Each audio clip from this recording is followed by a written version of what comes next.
Em uma cidade entre as montanhas, onde o patriarcado e a tradição ainda correm em suas veias, as bruxas são um medo tão grande quanto o da pobreza. Não permitirás que uma bruxa viva.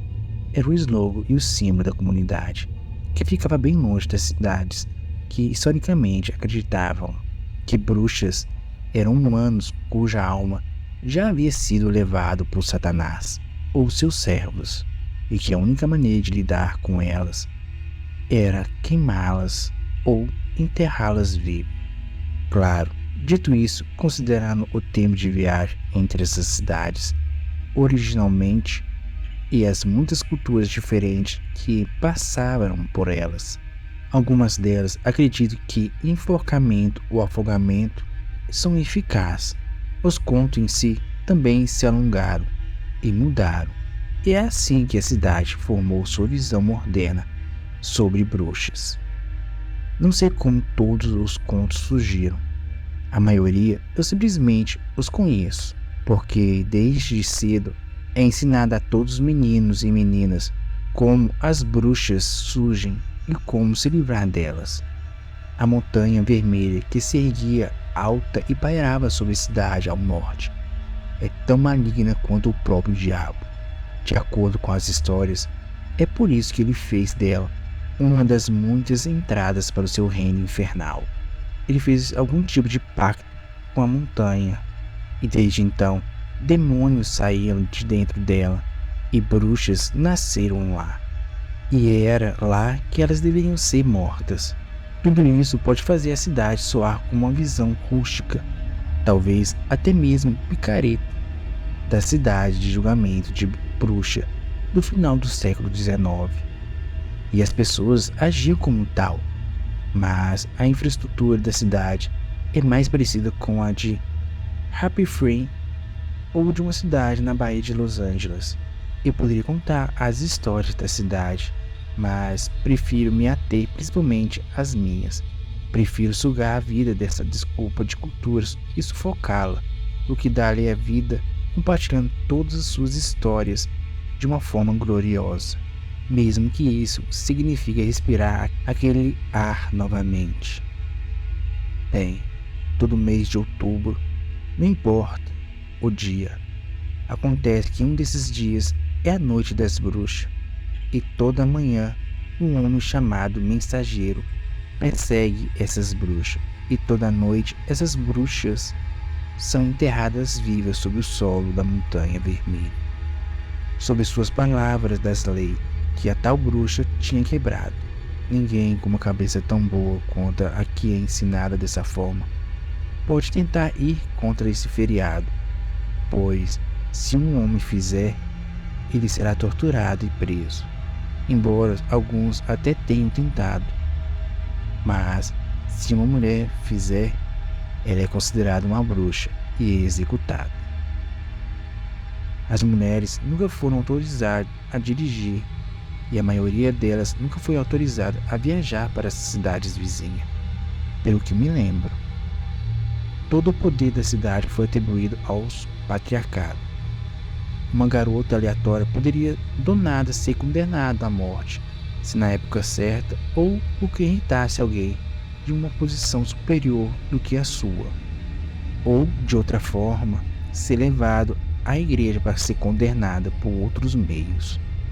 Nós apenas poderíamos dar luz e fazer as tarefas domésticas, cuidar das crianças e dos animais, e coisas semelhantes também.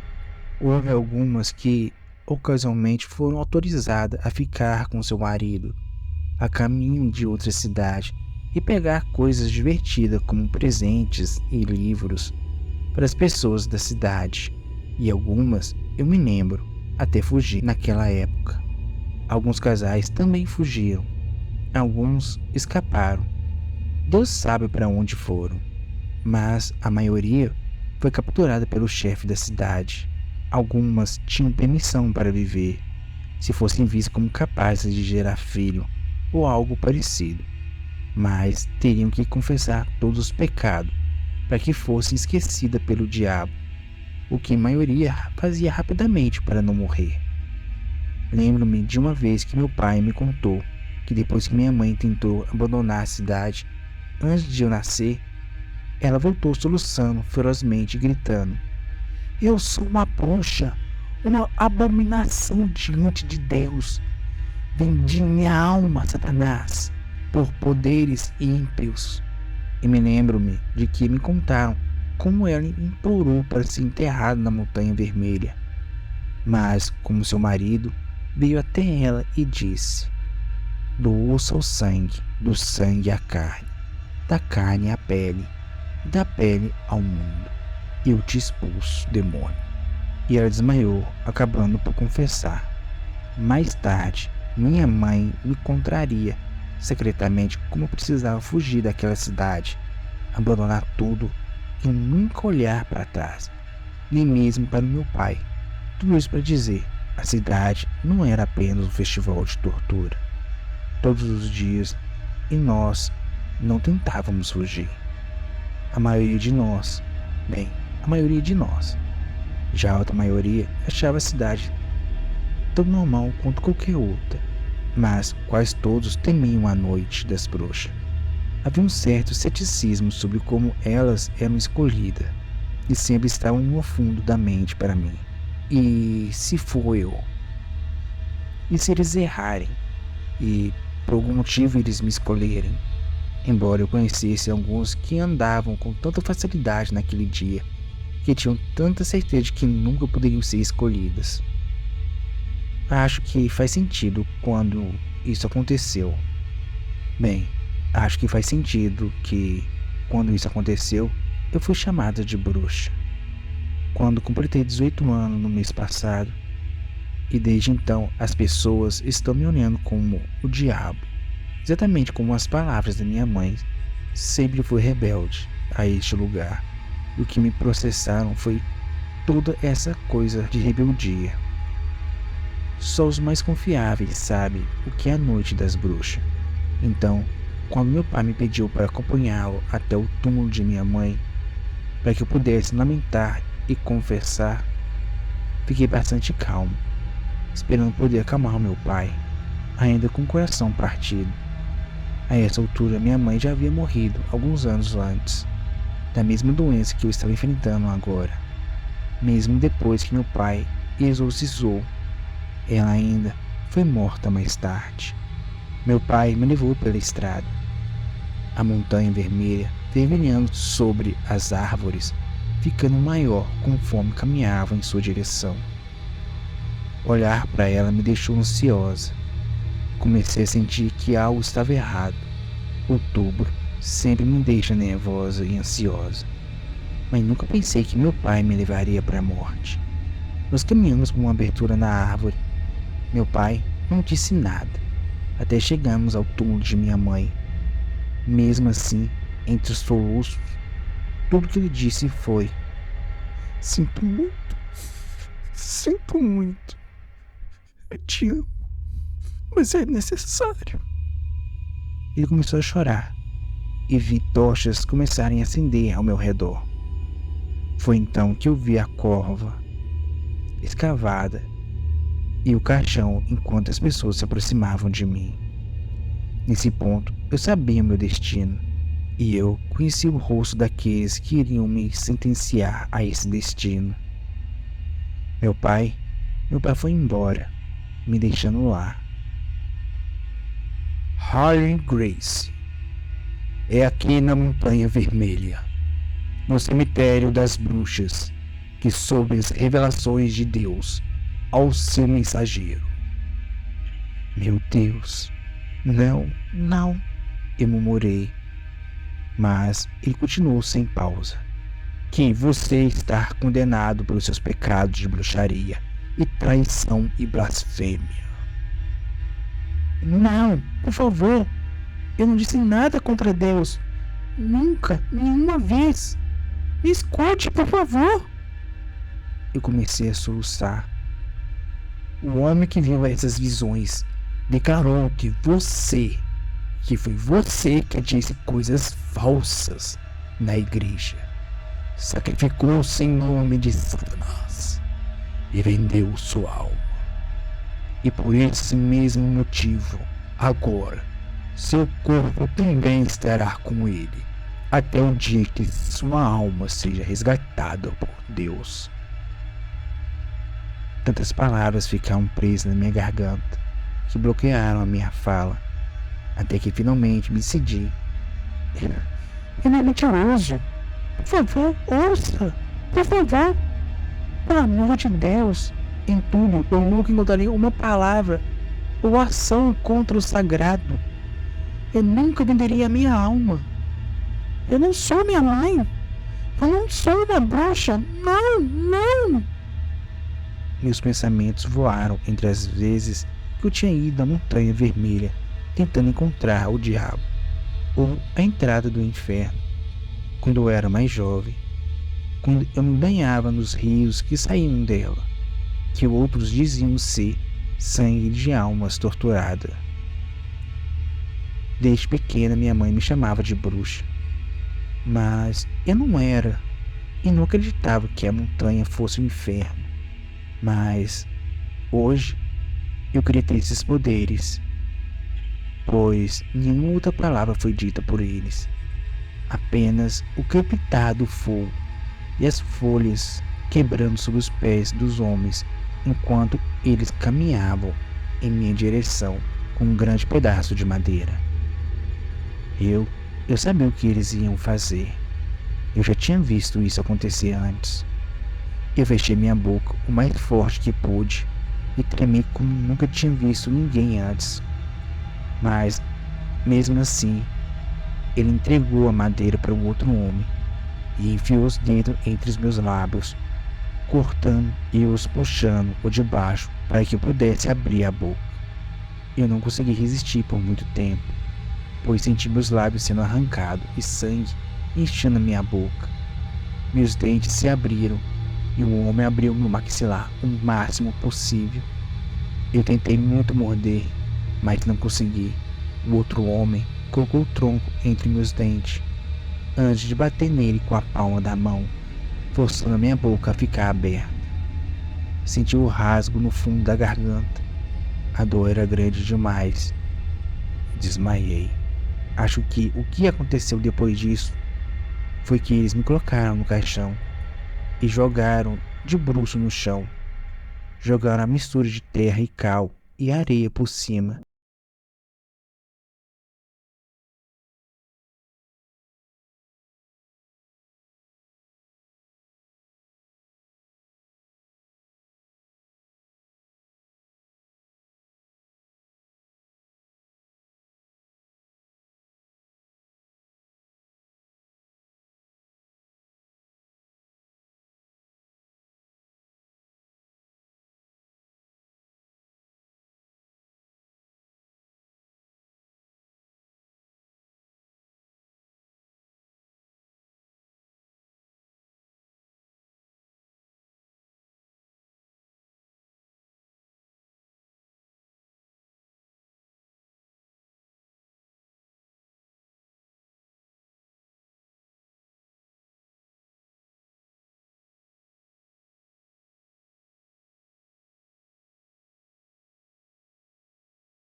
quando senti meus batimentos cardíacos desacelerar e minha sensação se dissipar.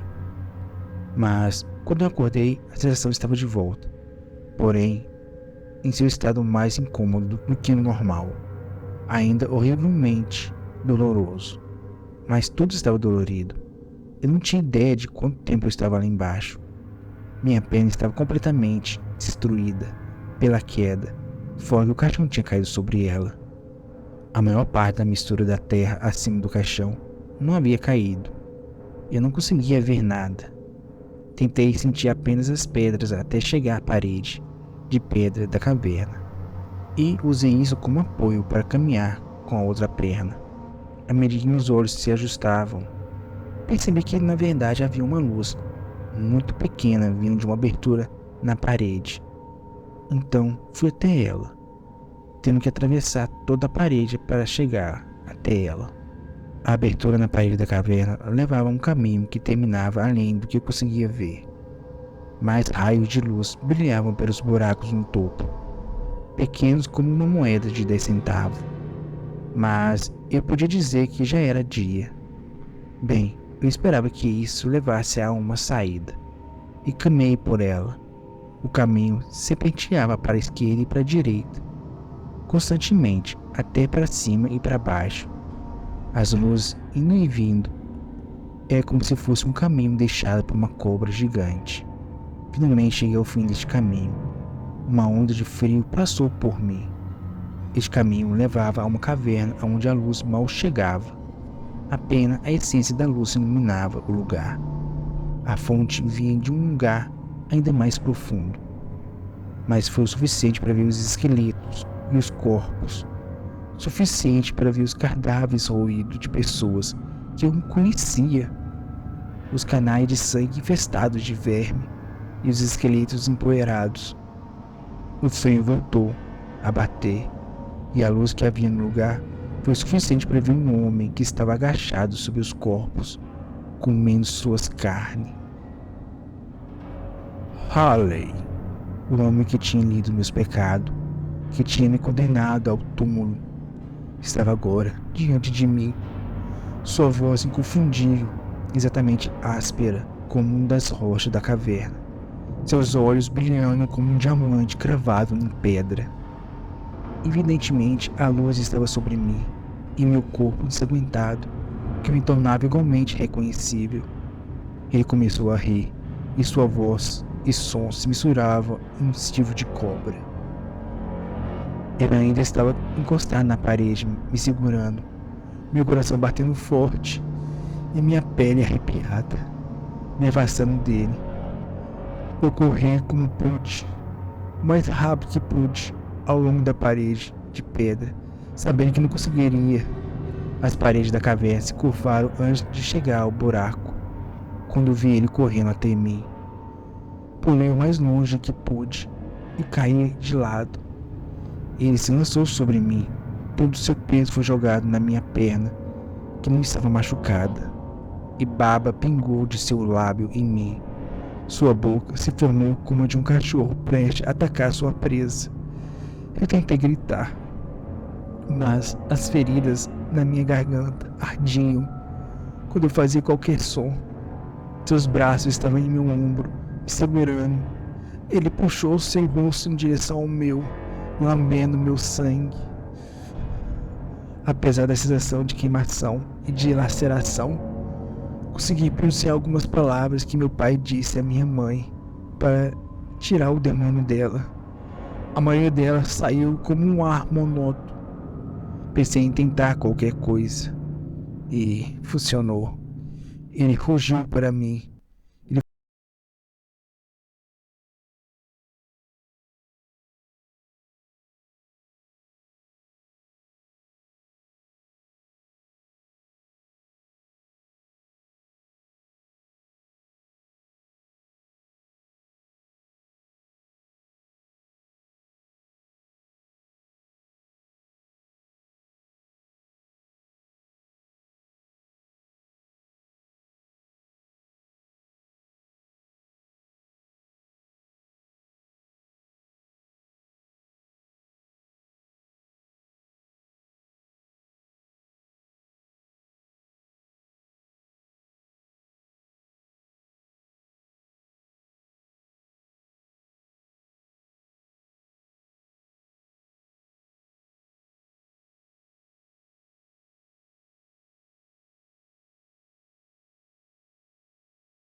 Fomos pedir doce em um bairro que não deveria existir.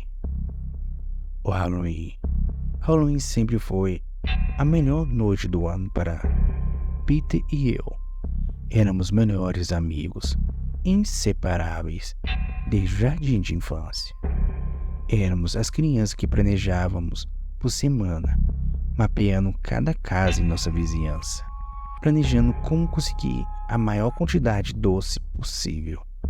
Conversávamos sobre isso na escola, onde os professores sempre nos davam seus sorrisos falsos e diziam: "Ei, garotos, não comam muito doce, isso irá fazer mal a vocês." Mas Pete e eu tínhamos um objetivo: sempre conseguir o máximo que pudéssemos de doce. Nós não estávamos satisfeitos com as guloseimas baratas. Queríamos as coisas boas, as barras de chocolate grande, do tipo que você tem que implorar para os seus pais na loja. E conforme fomos ficando mais velhos, começamos a ouvir boatos. Algumas crianças na escola diziam que o bairro Rosewood era um bairro rico. "Eles dão as coisas grandes lá", disse uma das crianças, se aproximando como se fosse um segredo. Snick, Reese, até mesmo barras de chocolate gigante. Pete e eu nos olhamos naquela época, sabendo o que tínhamos que fazer. Mas havia um problema. Nossos pais. Eles nos avisaram ano após ano para não se aproximar de Rosewood, pois era um bairro perigoso. Minha mãe disse: "Fique em nosso bairro, aqui é seguro." Mas minha mãe nunca explicou o porquê, apenas balançou a cabeça e dizia: "Lá não é seguro, meu filho." Não acreditávamos nela. Bem, pelo menos Peter. "Cara, eles simplesmente não querem que a gente ganhe doces melhores que as outras crianças. É simples." Eles zombavam. E eu concordava. Bem, mais ou menos. Quer dizer, quão perigoso isso poderia ser? Afinal, era só mais um bairro. A única coisa que fazia diferença é que eles tinham muito dinheiro. Bem, fora isso, não tem mais nada diferente. Naquele ano, decidimos. Nós iríamos para Rosewood. Passaríamos em todas as casas e voltaríamos com uma sacola cheia de doce. O plano era infalível. Quando o Halloween finalmente chegou, estávamos agitados de excitação. Lembro-me da emoção do ar noturno, do ar fresco, do cheiro de folha caída e das fumaças tênues das chaminés das pessoas. Corremos pelo nosso próprio bairro, nosso saco de doce ficando cada vez mais pesado a cada parada. Mas não importava o quanto doce ganhávamos, não era o suficiente. Peter ficava dizendo: "Não é nada comparado ao que ganharíamos em Rosewood." Conforme a noite avançava e as outras crianças começavam a ir para casa, eu e Peter ficávamos na orla de nosso bairro, olhando para Rosewood. De onde estávamos, podíamos ver as fileiras organizadas de casas, cada uma maior e mais elegante do que aquelas com as quais estávamos acostumados. Os gramados estavam imaculados, nenhuma única folha de grama fora do lugar. Havia até abóboras esculpidas em cada porta, perfeitamente iluminadas. "Ei, cara, vamos", disse Peter, seus olhos brilhando. "Nós estaremos de volta antes que alguém possa perceber a nossa ausência."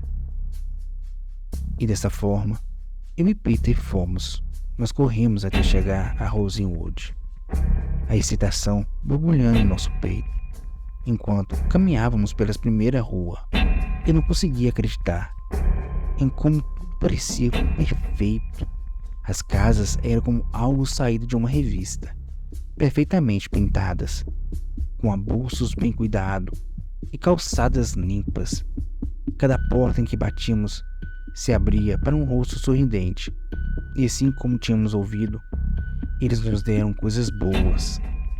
Nosso saco de doce começaram a ficar muito pesado, mas continuamos. casa após casa, coletando mais e mais. As pessoas, no entanto, elas eram um pouco estranhas. No começo, não pensei muito nisso. As pessoas sorriem no Halloween, e é normal. Mas o sorriso em Rosewood eram diferentes.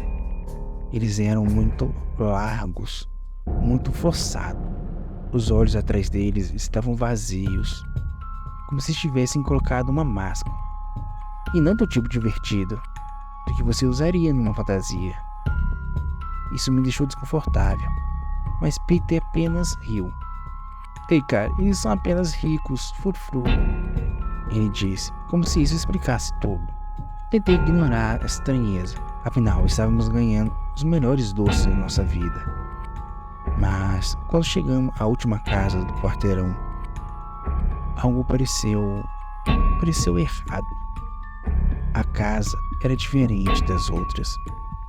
Ela era enorme, com janelas escuras, e o quintal estava coberto de decorações assustadoras de palhaços. Você conhece o tipo rosto sorridente exagerado, com dentes afiados e cabelo selvagem. Ei, cara, eu odiava palhaços, mas Peter os achava hilário. Vamos, cara, é a última parada, ele disse, me puxando em direção à porta. Eu hesitei, olhando pela janela. Foi quando os vi, a família. Eles estavam sentados à mesa da cozinha, todos os quatro. Um pai, uma mãe, um adolescente e um garoto que parecia ter a nossa idade. Mas eles não estavam comendo, nem falando. Para falar a verdade, eles nem se moviam. Estavam apenas sentados ali, olhando fixamente para frente. Eles pareciam um manequim. Ei, Peter, eu não acho... Ei, cara, não seja covarde, disse Peter. Antes que eu pudesse impedi-lo, ele tocou a campainha. O som ecoou pela casa, alto e anormal, como se o sino tivesse sido distorcido de alguma forma. A família na mesa não se moveu a princípio, mas então, um por um, eles viraram sua cabeça, seus olhos fixos em nós através da janela. Eu congelei. Havia algo errado com seus rostos. Pálidos, muito pálidos, com olheiras. Eles pareciam doentes, mas sua expressão não mudaram. E antes que eu pudesse reagir, eles pularam das cadeiras. Quero dizer, eles não se levantaram. Eles se moveram, como se estivessem sendo puxados por cordas invisíveis, como marionetes. Todos eles de uma vez só, correndo para a porta. Corra! Eu gritei, mas Peter não se moveu. A porta se abriu e eles o agarraram, puxando para dentro com uma força sobrenatural.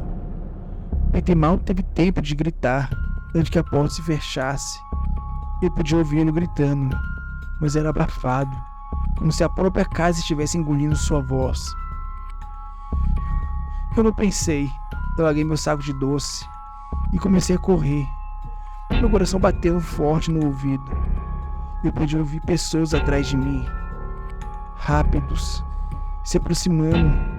Todas as casas do quarteirão de repente se iluminaram, uma por uma, como uma reação em cadeia. Então as portas começaram a se abrir e as mesmas pessoas que nos deram doces minutos antes, estavam saindo. Só que agora eles não estavam sorrindo. Seus rostos estavam distorcidos, como os palhaços no quintal, com sorrisos afiados e olhos que brilhavam no escuro. Meu Deus, eles estavam vindo atrás de mim. Corri mais rápido que nunca na minha vida, zigue-zagueando entre casas, por quintais, pulando cercas. Eu podia ouvi-los se aproximando, seus passos pesados no chão. Meus pulmões estavam no limite, eles queimavam. Minhas pernas gritavam de dor, mas eu não parei. Não parei um segundo. Eu não conseguia parar, eu não podia. Quase fui pego. Uma mão roçando em meu braço enquanto eu corria por uma entrada de veículo. Mas eu escorreguei por entre os dedos deles, meu medo me levando para frente. De alguma forma, eu consegui sair de Rosewood. Minhas pernas tremendo, minha respiração irregular. As luzes da rua do meu próprio bairro eram apenas um borrão, enquanto eu corria direto para casa. Eu não olhei para trás. Eu não ousei fazer isso. Quando entrei pela porta da frente, minha mãe estava me esperando, seu rosto pálido de preocupação. Ei, garoto, onde você estava? E aonde está Peter? Ela perguntou, mas eu não conseguia responder. Eu apenas corri para o meu quarto e me enfiei debaixo das cobertas, tremendo incontrolavelmente. Não dormi naquela noite. Fiquei ali, olhando para o teto, tentando esquecer o que tinha visto. Mas toda vez que fechava os olhos, eu via Peter sendo arrastado para dentro daquela casa. Ouvi seus gritos ecoando na minha cabeça. Na manhã seguinte, alguém bateu na porta. Eram os pais de Peter. Eles pareciam preocupados. A mãe dele me perguntou se eu sabia onde ele estava. Ela disse que ele não tinha voltado para casa ontem à noite. Eu queria contar tudo a eles, mas as palavras não vinham. Eu estava com muito medo. Logo, a polícia foi chamada. Eles revistaram meu bairro todo, interrogaram a mim e minha família. Eu contei a eles sobre Rosewood, sobre as pessoas, as casas, os palhaços, mas ninguém acreditou em mim. Eles pensaram que eu estava inventando tudo, que eu era apenas uma criança assustada contando histórias de fantasma. A busca por Peter continuou por semanas, mas eventualmente o caso esfriou e eles pararam de procurar. Isso tudo foi há 28 anos. O rosto de Peter apareceu nas notícias por um tempo, estampado em cartazes desaparecido por toda a cidade. Mas com o passar do tempo, as pessoas pararam de procurar, pararam de se importar. E Rosewood nunca mais consegui encontrá-la. Era como se tivesse desaparecido, sumido sem deixar sequer um vestígio. Toda vez que eu tentava voltar, as ruas eram diferentes. As casas tinham sumido. Era como se o bairro nunca tivesse existido. Agora, eu sou o único que se lembra. O Halloween está chegando novamente. E, pela primeira vez em 28 anos, eu sei o que tenho que fazer. Vou voltar para Rosewood. Não me importa se é um bairro fantasma ou um pesadelo do qual não consigo escapar. Vou voltar para encontrar meu amigo Peter e trazê-lo de volta. Me desejem sorte.